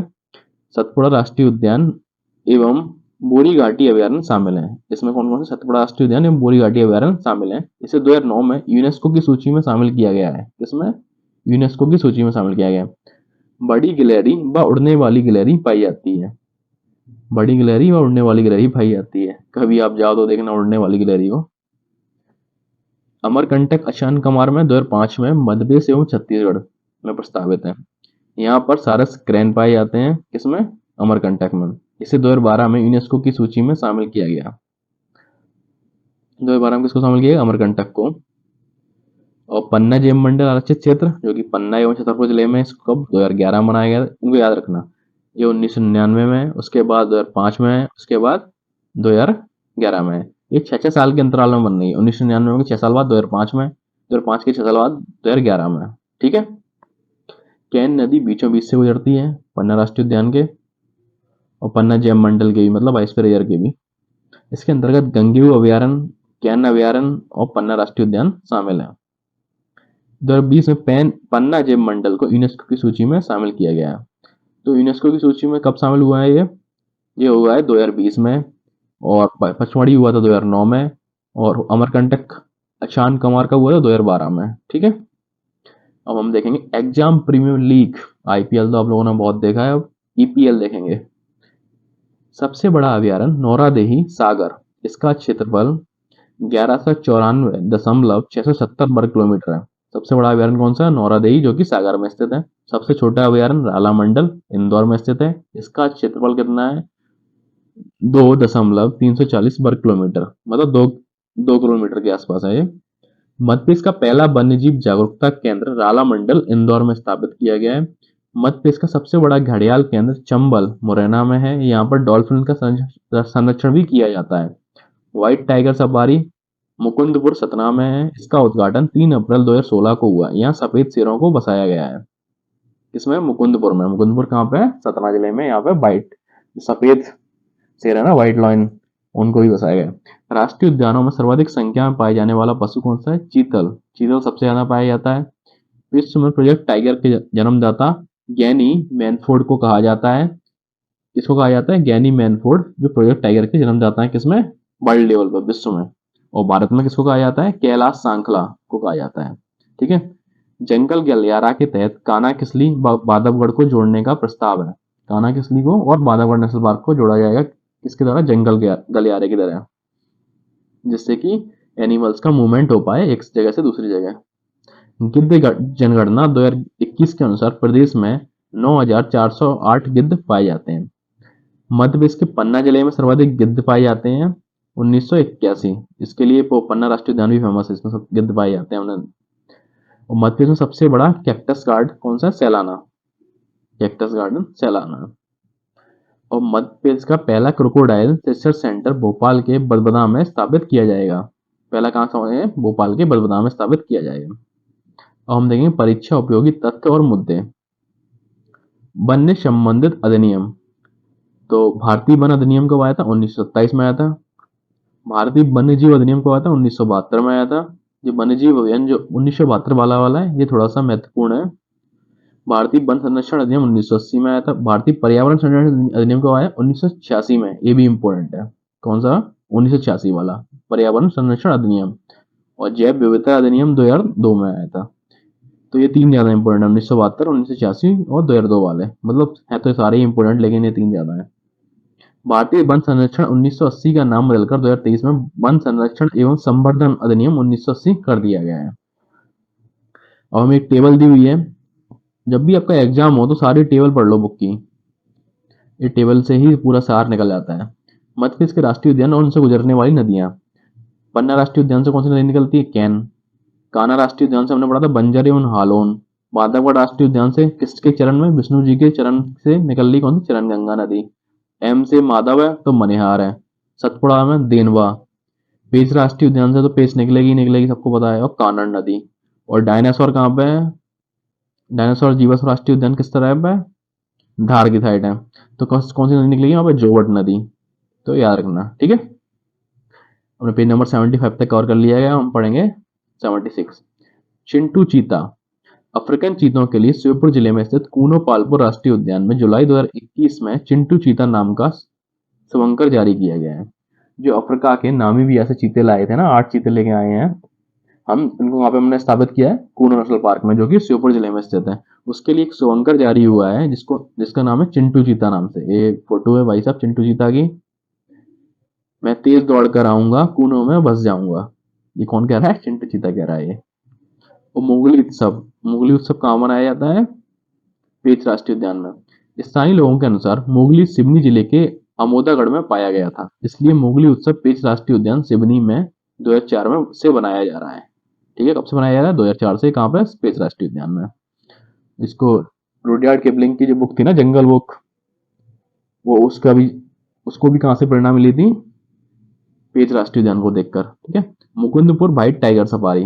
ये मध्य प्रदेश के सतना जिले में मुकुंदपुर भारत की प्रथम व्हाइट टाइगर सफारी स्थापित की गई है। इसकी स्थापना 3 अप्रैल 2016 में की गई थी। ए और ये किस वंश के राज ये किस वंश में आता था? बघेलखंड में, ठीक है ना, जो बघेल राजपूतों का वंश था उसमें। तो ये सतना जिले में मुकुंदपुर, ये इसका नाम Maharaja Martand Singh white tiger safari रखा गया है, जो कि रीवा के महाराजा हुआ करते थे। इसका नाम Maharaja Martand Singh white tiger safari रखा गया है। कहाँ पर? मुकुंदपुर, सतना जिले में, ठीक है। ये कुछ समाचार पन्नों से है, करंट की न्यूज़ देखते हैं। देश का पहला जियोलॉजिकल पार्क जबलपुर के नर्मदा नदी के किनारे स्थापित किया जाएगा। ये 35 करोड़ की लागत से 5 किलोमीटर के क्षेत्र में बनाया जाएगा। कुछ करंट अफेयर क्वेश्चन है। मध्य प्रदेश में पर्यावरण से संबंधित प्रथम प्रथम बायोस्फीयर पचमढ़ी है। सेकंड कौन सा है? अशनाकमार अमरकंटक वाला, ठीक है। ये कब बना था? 1999 में। वो कब बना था? 2005 में। और पन्ना कब बना है? 6 साल बाद। 2005 के 6 साल बाद मतलब 2011 में, ठीक है। ये 99 में, वो 2005 में, वो 2011 में। प्रथम जीवाश्म राष्ट्रीय उद्यान डिंडोरी में। सेकंड कहाँ पे? डायनासोर वाला, याद रखना, धार में। प्रथम टाइगर प्रोजेक्ट कान्हा-किसली राष्ट्रीय उद्यान है, जो कि मंडला जिले में स्थित है। प्रथम राष्ट्रीय उद्यान कान्हा-किसली है। प्रथम आर्द्रभूमि रामसर क्षेत्र, जो कि भोजताल भोपाल में स्थित है। और रामसर शहर कहाँ पे? ईरान में स्थित है। एक रामसर कन्वेंशन हुई थी, जिसके लिए जो भी वेटलैंड है उनको कंजर्व करने के लिए एक योजना बनाई गई, क्योंकि वेटलैंड होते हैं, इनका इन्वायरमेंट इकोलॉजी में बहुत ही ज़्यादा महत्व होता है मेंटेन करने में, जो कि वाइल्ड लाइफ को मेंटेन करने में उस जगह की क्षेत्र की। तो उसके चक्कर में रामसर साइट घोषित की जाती हैं। इनको कंजर्व करने के लिए थोड़ा विशेष ध्यान दिया जाता है। तो उसमें मध्य प्रदेश की कौन सी है? भोजताल है। एक यशवंत सागर भी है मध्य प्रदेश में, वो भी रामसर साइड है। रोहन चक्रवर्ती एक प्रसिद्ध पर्यावरण कार्टूनिस्ट हैं। कान्हा राष्ट्रीय उद्यान का शुभंकर बूढ़ सिंह द वारासिंगा है, जिसका डिजाइनर कौन है? रोहन चक्रवर्ती है। ये बूढ़ सिंह द वारासिंगा शुभंकर है किसका? कान्हा राष्ट्रीय उद्यान का। इसका डिजाइनर कौन है? रोहन चक्रवर्ती। इन्हें WWF इंटरनेशनल प्रेसिडेंट्स अवार्ड 2017 में प्राप्त हुआ है, ठीक है। रोहन चक्रवर्ती ने जीता है। रोहन चक्रवर्ती ग्रीन ह्यूमर नामक पत्रिका में कार्टूनिस्ट के रूप में कार्यरत है। अगर रोहन चक्रवर्ती जी पे क्वेश्चन आता है तो याद रखना, इस पत्रिका में कार्टूनिस्ट के रूप में काम करते हैं, ग्रीन ह्यूमर। ये देवरी इको घड़ियाल केंद्र, जो कि मुरैना जिले में स्थित है। यह मुरैना जिले में चंबल नदी पर स्थित है। यहाँ घड़ियालों के साथ साथ बटागुर कछुओं का संरक्षण प्राकृतिक रूप से किया जा रहा है, ठीक है। मध्य प्रदेश अब वुल्फ भेड़िया स्टेट भी कहलाएगा। देश में सर्वाधिक भेड़ियों की संख्या 772 मध्य प्रदेश में है। मध्य प्रदेश में टाइगर भी सबसे ज्यादा है और भेड़िए भी सबसे ज्यादा है।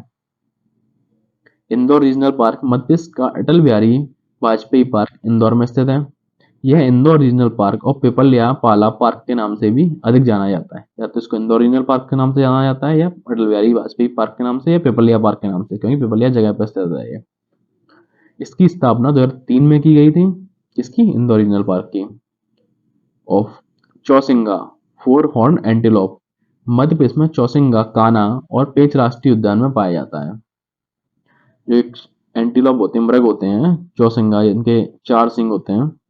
कान्हा और पेंच राष्ट्रीय उद्यान में पाया जाता है। ये मृगों की टेट्रासरस दुर्लभ प्रजाति है। भारत भारत में ये भारत नेपाल सीमा पर देखने को मिलती है। मतलब सब अधिकतर कहाँ देखने को मिलती है? जो इंडिया नेपाल का बॉर्डर है उस पर। लेकिन मध्य प्रदेश में कहाँ देखने को मिलता है? कान्हा और पेंच राष्ट्रीय उद्यान में। ये कुछ एग्जाम से रिलेटेड टेबल है। पहली बार मध्य प्रदेश में हुई पेंगोलिन की रेडियो टैगिंग। मध्य प्रदेश में अति लुप्तप्राय प्रजाति में शामिल भारतीय पेंगोलिन के संरक्षण के लिए विशेष पहल की है। वन विभाग और वाइल्ड लाइफ कंजर्वेशन ट्रस्ट ने भारतीय पेंगोलिन की पारिस्थितिकी को समझने और उसके प्रभावी संरक्षण के लिए संयुक्त परियोजनाएं शुरू की हैं। जो पेंगोलिन है, पेंगोलिन मूलतः कहाँ पे पाई जाती है? अंटार्कटिका साइड, जो बर्फ का इलाका होता है। लेकिन हमने मध्य प्रदेश स्टेट गवर्नमेंट और इंडिया गवर्नमेंट, जो कि अतिलुप्त प्रदाय है, मतलब क्रिटिकल इंडेंजर्ड है जो कि इंडिया में, उसके लिए उसके संरक्षण के लिए एक योजना चालू की है। तो हमने अभी तक एमपी का जो वाइल्ड लाइफ था उसको कवर कर लिया है। अब हम पढ़ेंगे मध्य प्रदेश की जलवायु। तो एमपी का क्लाइमेट कैसा है, जलवायु कैसी है, ये हम 16 नंबर टॉपिक है। और अभी तक हमने पेज नंबर 76 तक कवर कर लिया है। तो ये हम नेक्स्ट टॉपिक है कौन सा, मध्य देश की जलवायु। तो मध्य देश की जलवायु को बेसिकली 4 भागों में बांटा गया है। उत्तर के मैदान, उत्तर के मैदान जिसमें उत्तर का आपका बुंदेलखंड वाला एरिया भी शामिल है, और ये मुरैना शिवपुरी ग्रिड वाला एरिया है वो भी शामिल है, और थोड़ा सा राजस्थान बॉर्डर से जितना झाबुआ ये एरिया भी शामिल है। तो उत्तर के मैदान में गर्मी अधिक पड़ती है और ठंडी भी अधिक पड़ती है, दोनों काम अधिक होते हैं किधर, उत्तर के मैदान में। और हम बिंद सतपुड़ा पर्वतीय क्षेत्र से, सतपुड़ा पर्वतीय क्षेत्र है, ये सतपुड़ा है और ये बिंद क्षेत्र ऊपर वाला।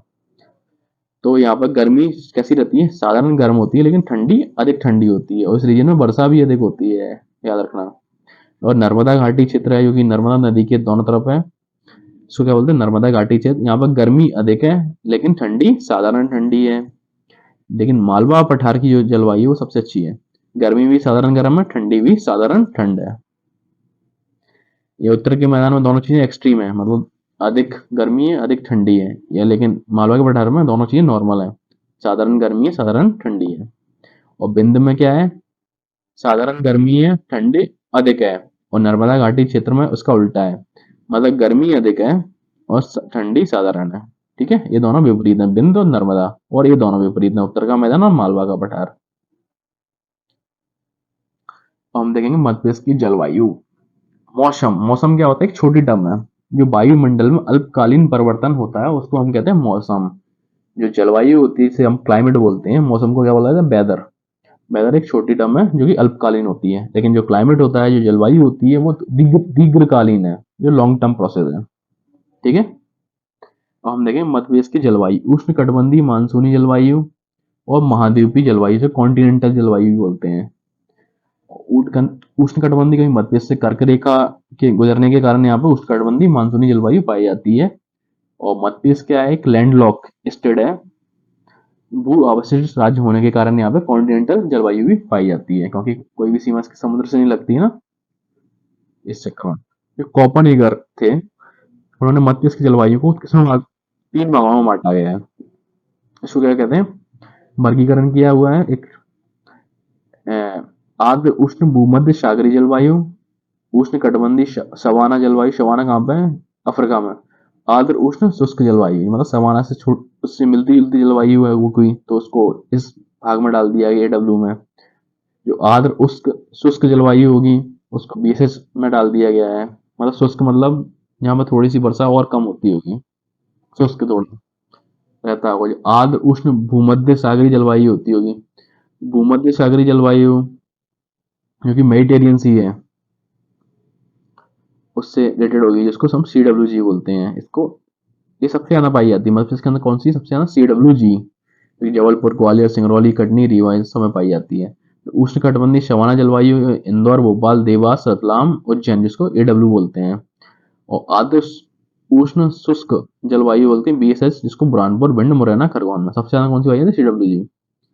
कॉपन नोट है कुछ, कॉपन के अनुसार मध्य प्रदेश का अधिकांश क्षेत्र CWG जलवायु के अंतर्गत शामिल है। अगर क्वेश्चन आएगा तो सबसे ज्यादा जलवायु किसमें है, तो CWG, इसको याद रखना बस। वैसे तो क्वेश्चन आएगा ही नहीं, थोड़ा सा ही, पर आ भी सकता है, तो याद रखना। जो इतना याद रखना, जो इंदौर भोपाल जो मालवा वाला एरिया है उसके अंदर कौन सी आती है, AW। और जो अपना बाघेलखंड और थोड़ा सा ऊपर वाला नॉर्थ नॉर्थ MP का हिस्सा है, जो ग्वालियर वगैरह एरिया है, वो CWG में आता है।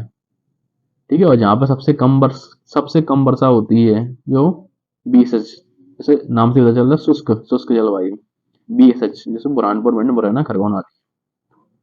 हम देखें मध्य प्रदेश के जलवायु क्षेत्र में एक नजर डालते हैं। जलवायु क्षेत्र टेबल दी हुई है, एक दूसरी टेबल में ग्रीष्म ऋतु और तीसरे कॉलम में शीत ऋतु। तो उत्तर का मैदान सबको पता है अधिक गर्म है अधिक ठंडा है भैया। मालवा का पठार इसके विपरीत है, यहाँ पे सामान्य गर्मी सामान्य ठंडी, मतलब दोनों जैसी।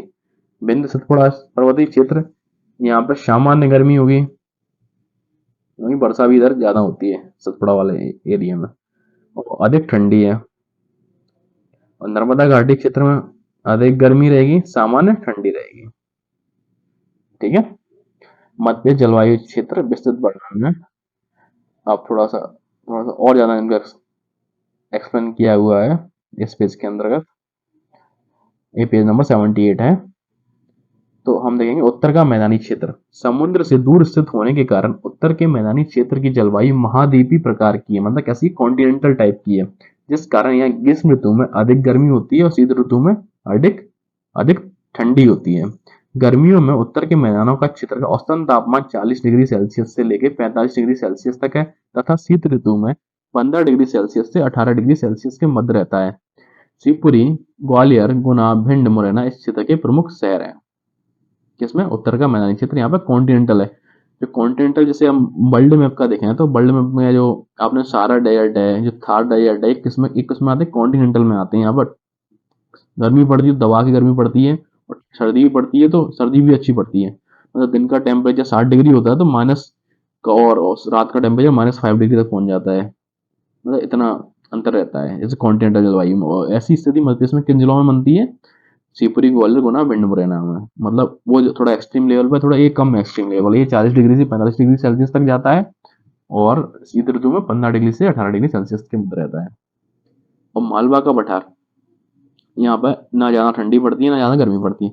सम जलवायु होने के कारण मालवा के क्षेत्र में ग्रीष्म ऋतु में ना तो अधिक गर्मी होती है ना ही शीत ऋतु में अधिक ठंडी होती है। मालवा क्षेत्र का औसतन तापमान गर्मियों में 38 डिग्री सेल्सियस से 40 डिग्री सेल्सियस तथा सर्दियों में 20 डिग्री सेल्सियस से 25 डिग्री सेल्सियस के मध्य रहता है। चीनी यात्री फाइयान ने मालवा की जलवायु को विश्व की श्रेष्ठ जलवायु कहा है। किसने? चीनी यात्री फाइयान ने श्रेष्ठ जलवायु विश्व की। इंदौर, देवास, उज्जैन और रतलाम आदि इस क्षेत्र के प्रमुख शहर हैं। आदर्श जलवायु के कारण मालवा मध्य प्रदेश का सर्वाधिक विकसित क्षेत्र है। मतलब देखो, जलवायु आदर्श है, उपयुक्त है लोगों के रहने के लिए, तो वो विकसित क्षेत्र हो ही जाएगा। बिंद सतपुड़ा पर्वतीय क्षेत्र, बिंद सतपुड़ा पर्वतीय क्षेत्र है। यहाँ पे शीत ऋतु में कैसी होती है? ठंडी अधिक होती है, याद रखना, और वर्षा भी थोड़ी ज्यादा होती है यहाँ पर। बिंद पर्वतीय क्षेत्र में ग्रीष्म ऋतु में सामान्य क्रम और शीत ऋतु में अधिक ठंडी होती है। इस क्षेत्र का औसतन तापमान गर्मियों में 35 से 38 डिग्री सेल्सियस और सर्दियों में 15 से 20 डिग्री सेल्सियस के मध्य रहता है। मध्य प्रदेश के पचमढ़ी एवं अमरकंटक इसी पर्वतीय क्षेत्र के अंतर्गत आते हैं। जिसमें बिंद सतपुड़ा पर्वतीय क्षेत्र। नर्मदा घाटी क्षेत्र, कर्क रेखा के समीप स्थित होने के कारण नर्मदा घाटी क्षेत्र में ग्रीष्म ऋतु में अधिक गर्मी होती है जबकि शीत ऋतु में सामान्य ठंडी रहती है। इस क्षेत्र का औसत तापमान गर्मियों में 38 से 40 डिग्री सेल्सियस, सर्दियों में 15 से 20 डिग्री सेल्सियस होता है। होशंगाबाद, जबलपुर, हरदा, नरसिंहपुर, खंडवा इस क्षेत्र के प्रमुख शहर हैं, जिसके नर्मदा घाटी क्षेत्र के। अब हम देखेंगे मध्य प्रदेश में वर्षा। मध्य प्रदेश में वर्षा अरब सागर और बंगाल की खाड़ी दोनों से प्राप्त होती है। मध्य प्रदेश के उत्तर पश्चिम भाग, मतलब उत्तर और पश्चिम, जो कि राजस्थान से लगा हुआ एरिया, वर्षा ऋतु के दौरान सबसे कम वर्षा होती है। ठीक है। अब राजस्थान का नाम ही हो गया तो कम वर्षा, अब समझ जाओगे। मध्य प्रदेश के पूर्वी भाग में अधिक वर्षा होती है, जो मैंने बताया ना। इस मध्य प्रदेश का जो पूर्वी भाग है, जो विंध्याचल बघेलखंड वाला एरिया है, वहां पर अधिक वर्षा होती है। मध्य प्रदेश में वर्षा दक्षिण पूर्व से उत्तर पश्चिम की ओर जाने पर कम होती है। मतलब दक्षिण पूर्व है, जो बालाघाट वाला रीजन है, छिंदवाड़ा वाला रीजन है, इधर से हम ऊपर की ओर बढ़ते जाएंगे और उत्तर पश्चिम की ओर जाएंगे, मतलब मुरैना, मंदसौर की तरफ जाएंगे तो वहां पर वर्षा कम होती जाएगी धीरे धीरे। मध्य प्रदेश में सर्वाधिक वर्षा वाले 3 जिले हैं, बालाघाट, छिंदवाड़ा, मंडला। ठीक है। मध्य प्रदेश में औसत वर्षा 112 सेंटीमीटर है। सर्वाधिक वर्षा वाला जिले कौन से? बालाघाट, छिंदवाड़ा, मंडला। ये तीनों कहाँ पे है? दक्षिण पूर्व में है। मध्य प्रदेश में न्यूनतम वर्षा वाला जिला कहाँ पे? भिंड जिला, गोहद। गोहद जो कि स्थान है वो भी भिंड जिले में है। मध्य सर्वाधिक वर्षा वाला स्थान कहाँ है? पचमढ़ी, जो कि कहाँ पे? होशंगाबाद जिले में। मध्य प्रदेश सर्वाधिक औसत वर्षा वाला जिला कौन सा है? बालाघाट। मध्य प्रदेश सर्वाधिक न्यूनतम वर्षा वाला जिला भिंड। आइसोथर्मल लाइन, समताप रेखा 21 डिग्री सेल्सियस की समताप रेखा राज्य को उत्तरी व दक्षिणी 2 भागों में विभाजित करती है। एक आइसोथर्मल लाइन है जिसको हम समताप रेखा के नाम से जाना जाता है। 21 डिग्री सेल्सियस की लाइन है, इसको उत्तरी और दक्षिण 2 भागों में मध्य प्रदेश को डिवाइड करती है। हम देखेंगे आइसो हाइट लाइन, ये समवर्षा रेखा है और वो ताप से, वो टेम्परेचर रिलेटेड है, ये बारिश से रिलेटेड है। इसको आइसो हाइट लाइन बोलते हैं। ये 60 सेंटीमीटर की आइसो हाइट रेखा मध्य प्रदेश के पूर्वी और पश्चिमी भागों को विभाजित करती है। जो तापमान के आधार पर विभाजित कर रही है वो कौन सी? 21 डिग्री सेल्सियस है, जो कि उत्तर से दक्षिण करती है, और बारिश के आधार पर कर रही है जो पूर्व से पश्चिम कर रही है। ठीक है ना। एक हॉरिजॉन्टल है, एक वर्टिकल है। और जो 60 सेंटीमीटर वाली रेखा है वो कौन सी है? बारिश की है, जिसको क्या बोलते हैं? आइसो हाइट लाइन बोलते हैं, समवर्षा रेखा बोलते हैं। जिसको पश्चिमी भाग में और पूर्वी भाग में दो भागों में डिवाइड करती है, किसको, मध्य प्रदेश को। और ये थर्मल है, थर्मल थर्मल मतलब भी टेम्परेचर होता है थर्मल। वर्ष की वर्षा की परिवर्तनीयता, औसत वर्षा से कम या अधिक वर्षा का होना वर्षा की परिवर्तनीयता कहलाती है। जो औसत वर्षा है, जो एवरेज रेनफॉल होता है, उससे कम हो या फिर अधिक हो तो उसको जो रेनफॉल वेरिएशन होता है उसको कहा जाता है रेनफॉल वेरिएशन। इसको हिंदी में कहा जाता है परिवर्तनीयता। इसको प्रतिशत में मापा जाता है। मध्य प्रदेश में दक्षिण से उत्तर, हम दक्षिण से उत्तर मतलब बुरहानपुर से मुरैना की साइड जाएंगे, पूरब से पश्चिम। पूरब मतलब कौन सा इलाका है, पूरब जो बघेलखंड से पश्चिम में मालवा की तरफ जाएंगे, वर्षा में परिवर्तनीयता बढ़ती है। कठीवाड़ा, पचमढ़ी, अमरकंटक क्षेत्र में वर्षा, अरब सागर शाखा से होने वाली वर्षा दक्षिण से उत्तर की ओर घटती जाती है, क्योंकि दक्षिण भारत की चोटियां अधिक ऊंची हैं, अतः पश्चिमी घाट के दक्षिणी भाग में अधिक वर्षा होती है। जो पश्चिमी घाट है, जो वेस्टर्न घाट है, जो कि अब इंडिया का मैप देखोगे आप, तो नीचे इधर इधर वेस्टर्न घाट है, इधर ईस्टर्न घाट है। इस साइड नीचे की साइड, जैसे ये मैप है ऐसे, तो इधर ईस्टर्न घाट है, इधर वेस्टर्न घाट है। तो वेस्टर्न घाट में क्या है कि पहाड़ ऊंचे ऊंचे हैं, तो अगर यहाँ से जो हमारे बादल हैं, क्लाउड्स हैं, जो आते हैं वर्षा लेके, जो कि अरब सागर से लेके आते हैं, तो वो टकरा जाते हैं इन चोटियों से, और जो वेस्टर्न घाट की जो लेफ्ट लेफ्ट वाली साइड है, उधर ही वर्षा ज्यादा करा देते हैं इस पट्टी पे। ठीक है। इसके बाद कुछ हवाएं ताप्ती नर्मदा घाटी गैप अंतर से आकर कठीवाड़ा, पचमढ़ी, अमरकंटक क्षेत्र में वर्षा कराती हैं। जो कुछ हवाएं हैं, जैसे नर्मदा घाटी से होकर आकर के वो पचमढ़ी, अमरकंटक क्षेत्र में वर्षा करा देती हैं, जो गैप रह जाते हैं ना पहाड़ों के बीच में, उसके थ्रू। अब हम देखें मध्य प्रदेश के मौसम कैलेंडर।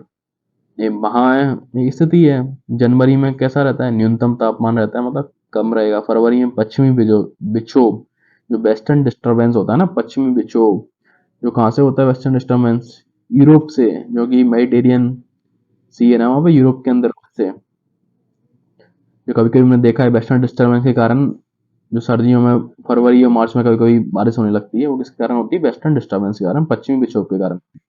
मार्च में सर्वाधिक तापांतर होता है, मतलब तापमान का डिफरेंस सर्वाधिक मार्च में होता है। अप्रैल में लू होती है, इसे प्री मानसून बोलते हैं।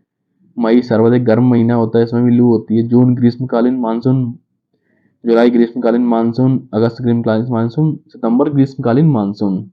ये याद रखना, मानसून 4 महीने चलता है, जून, जुलाई, अगस्त, सितंबर। ठीक है। और सितंबर को मैं फिर अक्टूबर में द्वितीय गर्मी आती है, पहली गर्मी ये। और मावट, मावट जो हल्की वर्षा होती है सर्दियों में, नवंबर दिसंबर, उसको मावट बोला जाता है। और हम पढ़ेंगे मध्य प्रदेश में तापमान। मध्य प्रदेश में तापमान कैसा है, ये हम पहुंच चुके हैं पेज नंबर 10 पर। ठीक है। तो मध्य प्रदेश में तापमान, वार्षिक औसत तापमान कितना है, 33 डिग्री सेल्सियस। गर्मियों में औसत तापमान कितना है, 42 डिग्री सेल्सियस। जो वार्षिक है, जो ईयरली बेसिस पे है, वो 33 डिग्री सेल्सियस। और गर्मियों का कितना है औसत एवरेज टेम्परेचर, 42 डिग्री सेल्सियस है। और शीत शीत ऋतु में औसत तापमान कितना है, 18 डिग्री सेल्सियस है। प्रदेश में सर्वाधिक तापमान मई माह में होता है, प्रदेश में सबसे न्यूनतम तापमान जनवरी माह में होता है, प्रदेश में सर्वाधिक तापांतर मार्च माह में होता है। सर्वाधिक औसत तापमान वाला स्थान गंजवासौदा और खजुराहो है। ठीक है। गंजवासौदा का कब रिकॉर्ड किया है, 1995। और नया है जो कब है, खजुराहो है। सबसे ज्यादा औसत तापमान खजुराहो में। न्यूनतम औसत तापमान वाला स्थान कौन सा है, शिवपुरी। मध्य प्रदेश में ऋतु वेधशाला इंदौर में स्थित है। सितंबर अक्टूबर माह में पड़ने वाली गर्मी को द्वितीय गर्मी कहा जाता है। सितंबर अक्टूबर माह में पड़ती है, उसको क्या बोलता है, द्वितीय गर्मी। पहली गर्मी तो पड़ी गई मई में, अब कौन सी आएगी, द्वितीय गर्मी। मध्य प्रदेश में वार्षिक तापांतर उत्तरी क्षेत्र में अधिक रहता है। उत्तरी क्षेत्र थोड़ा, मुझे बताया ना मैंने, मुरैना वाला एरिया, शिवपुरी, ग्वालियर, श्योपुर वाला एरिया, इसमें तापांतर अधिक रहता है। यहाँ पर ठंडी भी अधिक पड़ती है, गर्मी भी अधिक पड़ती है, तो दोनों के बीच में डिफरेंस होता है, ज्यादा आ जाता है। मध्य प्रदेश में ग्रीष्म ऋतु में औसत तापमान दक्षिण से उत्तर की ओर बढ़ता है। जो ग्रीष्म ऋतु में जो औसत तापमान है, कब वो दक्षिण से उत्तर की ओर बढ़ता जाता है। ये थोड़ा सा, अगर आप ज्योग्राफी पढ़ोगे ना, या आप सन को पढ़ोगे, जो थोड़ा जैसे आईटीसी जोन पढ़ोगे, जब इंटर ट्रॉपिकल कन्वर्जेंस जोन, उससे समझ में आएगा ये। जो हमारा पृथ्वी है जो चक्कर काटती है सूर्य के चारों तरफ से, तो उस कारण ये सारी चीजें होती हैं। उस कारण ही हवाएं चलती हैं, उस कारण ही वर्षा होती है, सब चीज उसी के ऊपर डिपेंड है। कभी ज्योग्राफी में पढ़ा हूँ तो अच्छे से पढ़ा। मध्य की ऋतु में देखते हैं हम, ग्रीष्मकालीन, वर्षाकालीन और शीतकालीन। ठीक है, मध्य की ऋतु में ग्रीष्मकालीन में क्या होता है, इस ऋतु को प्रदेश में उनाला के नाम से भी जाना जाता है। ये क्वेश्चन आ सकते हैं, उनाला, चौमासा, स्याला, इन पे क्वेश्चन आते हैं। उनाला किसको, ग्रीष्म ऋतु, ग्रीष्मकालीन को नाम से जाना जाता है। चौमासा सबको पता है, बारिश चौमासा, आपने बड़े बूढ़ों से सुना भी होगा कब चौमासा चल रहा है, तो बारिश होती है। शीतकालीन, जैसे मानसून होता है, मानसून मानसून कितने का, 4 महीने का होता है ना, चौमासा। शीतकालीन को क्या बोलते हैं, स्याला, स्याला नाम से भी जाना जाता है। प्रारंभ में 16 फरवरी, प्रारंभ 16 जून, प्रारंभ 16 अक्टूबर, समाप्त 15 जून, 15 अक्टूबर, 15 फरवरी। प्री मानसून अप्रैल मई में आता है। और वर्षाकालीन किससे वर्षा होती है, बंगाल की खाड़ी, अरब सागर, दोनों सागर से वर्षा होती है। और शीत ऋतु में जो हल्की बारिश उसको मावठ कहा जाता है। लू मई माह में चलने वाली गर्म हवा को कहा जाता है। मध्य में जो पश्चिमी विक्षोभ का प्रभाव दिसंबर जनवरी माह में उत्तरी मैदान में देखने को मिलता है। अब हम देखेंगे जंतर मंतर। जंतर मंतर वेधशाला है जो किसने बनाई थी, जयपुर के महाराजा थे सवाई जयसिंह। इन्होंने 1719 में उज्जैन में किया था। इन्होंने और भी जगह जो वेधशाला बनाई है, एक तो जयपुर में बनाई है, एक दिल्ली में भी बनाई है। किसने, सवाई जयसिंह ने। इन्हीं के नाम पर जयपुर शहर भी है। जब वे दिल्ली के राजा मोहम्मद शाह के शासनकाल में मालवा के राज्यपाल के रूप में उज्जैन में उपस्थित थे, तब उन्होंने बनाई थी। अब हम भारतीय परंपरा के अनुसार मध्य के 6 ऋतुएं होती हैं। भारतीय परंपरा के अनुसार, जो कि जो इंडियन कैलेंडर है, इसको हिंदी कैलेंडर बोलते हैं, उसके अनुसार अभी तो हमने पढ़ा था जो अंग्रेज पढ़ा के गए हैं। बसंत ऋतु, ग्रीष्म ऋतु, वर्षा ऋतु, शरद ऋतु, हेमंत ऋतु, शिशिर ऋतु। बसंत ऋतु, इसमें 2-2 महीने की होती है सारी। ठीक है ना, बसंत ऋतु मार्च से अप्रैल, जिसको स्प्रिंग सीजन बोलते हैं। ग्रीष्म ऋतु मई से जून, वर्षा ऋतु जुलाई से अगस्त, शरद ऋतु सितंबर से अक्टूबर, हेमंत ऋतु नवंबर से दिसंबर, शिशिर ऋतु जनवरी या फरवरी। देखना ठंडियों को इसमें कितने 3 कैटेगरी में डिवाइड कर दिया गया है। शिशिर मतलब एकदम कपकपाने वाली ठंडी कौन सी होती है, जनवरी फरवरी में। हेमंत जो थोड़ी कम लेवल की ठंडी। फिर शरद ऋतु कब से स्टार्ट हो जाती है, सर्दी सितंबर से अक्टूबर से। ठीक है। मध्य प्रदेश में पश्चिमी विक्षोभ, शीतकाल में मध्य प्रदेश के उत्तरी पश्चिमी मैदान भागों में होने वाली हल्की वर्षा को पश्चिमी विक्षोभ कहा जाता है। जो वेस्टर्न डिस्टर्बेंस से बारिश होती है उत्तर पश्चिमी मैदानों में, किसके, मध्य प्रदेश के उत्तर पश्चिमी मैदानों में, उसको पश्चिमी विक्षोभ कहा जाता है। हल्की वर्षा होती है थोड़ी सी जनवरी में, फरवरी में। ये दिल्ली वाले इलाके में बहुत ज्यादा होती है वेस्टर्न डिस्टर्बेंस से।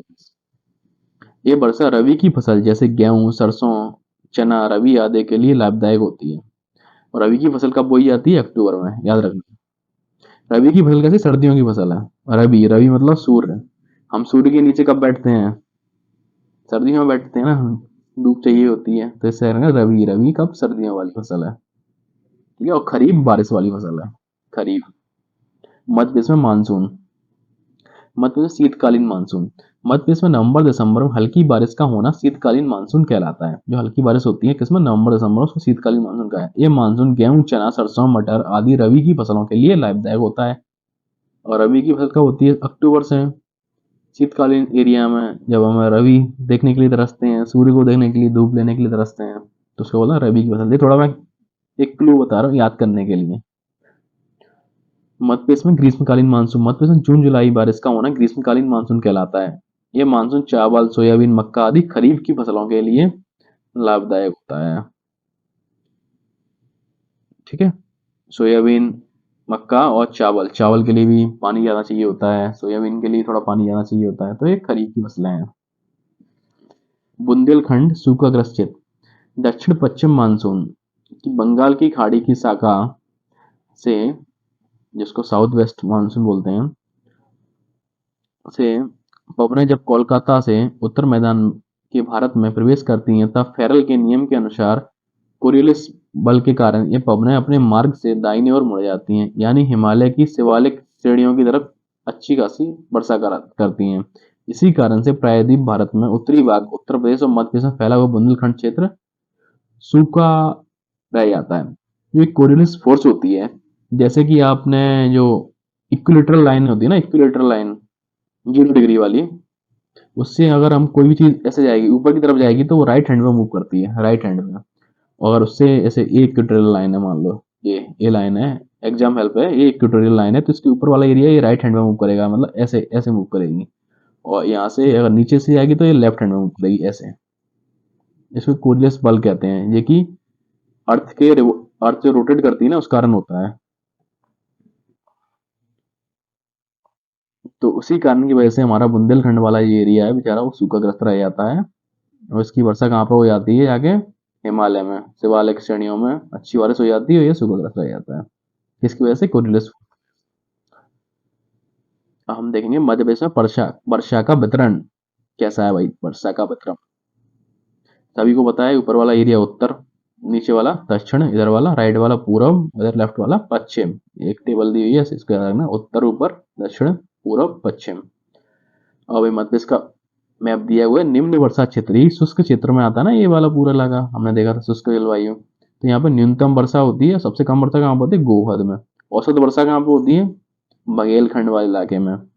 और जो सबसे दक्षिण पूर्वी वाला हिस्सा है, इसमें औसत से अधिक वर्षा होती है, जो कि बालाघाट, छिंदवाड़ा, सबसे ज्यादा वर्षा कहाँ पर होती है, बालाघाट जिले में, जो इसी एरिया में आता है। और पचमढ़ी भी इसी एरिया में आता है औसत से अधिक वर्षा में। और चावल भी इसी एरिया में ज्यादा होता है, चावल मक्का।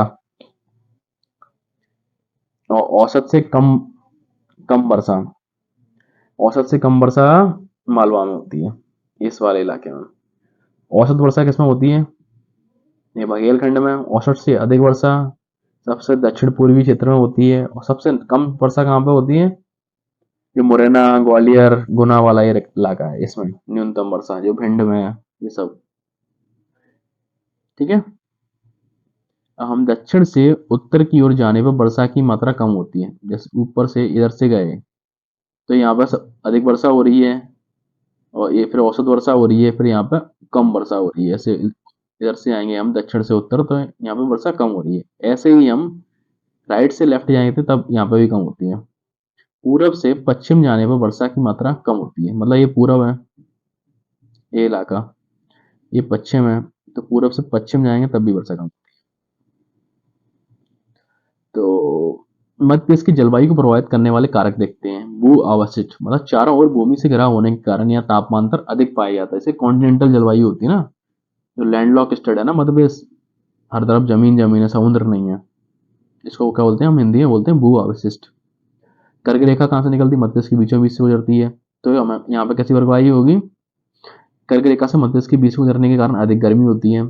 समुद्र से दूरी अधिक होने के कारण ताप अधिक होता है। और पर्वतों की स्थिति, विंध्याचल एवं सतपुड़ा पर्वत के कारण वर्षा का अधिक होना है। जो विंध्याचल है, सतपुड़ा पर्वत के कारण, इसके कारण वर्षा अधिक होती है, जबकि नीचे वाले इलाके में है ये, तो यहाँ पे वर्षा अच्छी होती है। जिसमें सतपुड़ा में, जो पचमढ़ी में सबसे ज्यादा वर्षा होती है, किसके कारण होती है, विंध्याचल में सतपुड़ा पर्वत के कारण। क्योंकि उधर से जो हमारा अरेबियन शाखा से, जो अरब सागर शाखा से जो हमारे क्लाउड आते हैं वो टकरा जाते हैं इनसे, तो अच्छी वर्षा कराते हैं यहाँ पे। भूमध्य रेखा से दूरी कितनी है, मध्य प्रदेश उष्णकटिबंधीय क्षेत्र में स्थित है, इसलिए यहाँ पर उष्णकटिबंधीय जलवायु पाई जाती है। भूमध्य रेखा यहाँ से 23 डिग्री सेल्सियस से कौन सी निकलती है, कर्क रेखा। और कर्क रेखा और भूमध्य रेखा, और उसके बाद आती है मकर रेखा।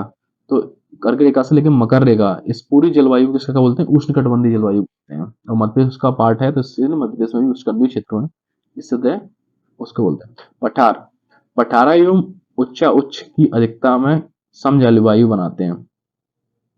पठार होते हैं जो नॉर्मल, मतलब पहाड़ों से नीचे होते हैं लेकिन मैदानों से ऊंचे होते हैं, उनको बोलते हैं हम पठार। यहाँ की जलवायु होती है थोड़ी सम जलवायु होती है, जैसे मालवा का पठार है, वहाँ की सम जलवायु, ना ज्यादा सर्दी ना ज्यादा गर्मी। ये थोड़े ज्योग्राफी क्वेश्चन है, अगर आपको जैसे सिविल सर्विस की तैयारी करोगे, अगर मेंस के लिए लिखोगे तो थोड़ा सा ज्यादा अच्छे से समझ पाओगे, लेकिन प्रीलिम्स के लिए इतना ही बहुत है। मौसम संबंधी अन्य शब्दावली और तथ्य।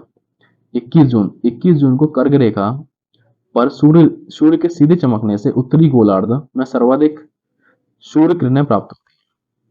अब कर्क रेखा पर, कर्क जो सूर्य होता है वो भूमध्य रेखा से लेके कर्क रेखा, और भूमध्य रेखा से लेके मकर रेखा तक सूर्य मूव चलता जाता है। मतलब सूर्य तो रुका हुआ है लेकिन पृथ्वी घूम रही है, तो सूर्य की किरणें इस इलाके में सीधी पड़ती हैं, ठीक है ना, कर्क रेखा से मकर रेखा के बीच में। तो 21 जून को सूर्य की सीधी रेखा कहाँ पर पड़ती है? कर्क रेखा पर, जो कि उत्तरी गोलार्ध, जिसको नॉर्दर्न हेमिस्फीयर बोलते हैं, इसमें सर्वाधिक सूर्य की किरणें प्राप्त होती हैं।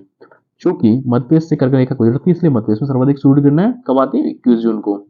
21 जून को सूर्य कहाँ पर होता है? कर्क रेखा में। और मध्य में कर्क रेखा स्थित है, इसलिए 21 जून को मध्य में भी सीधी रेखा पड़ती है।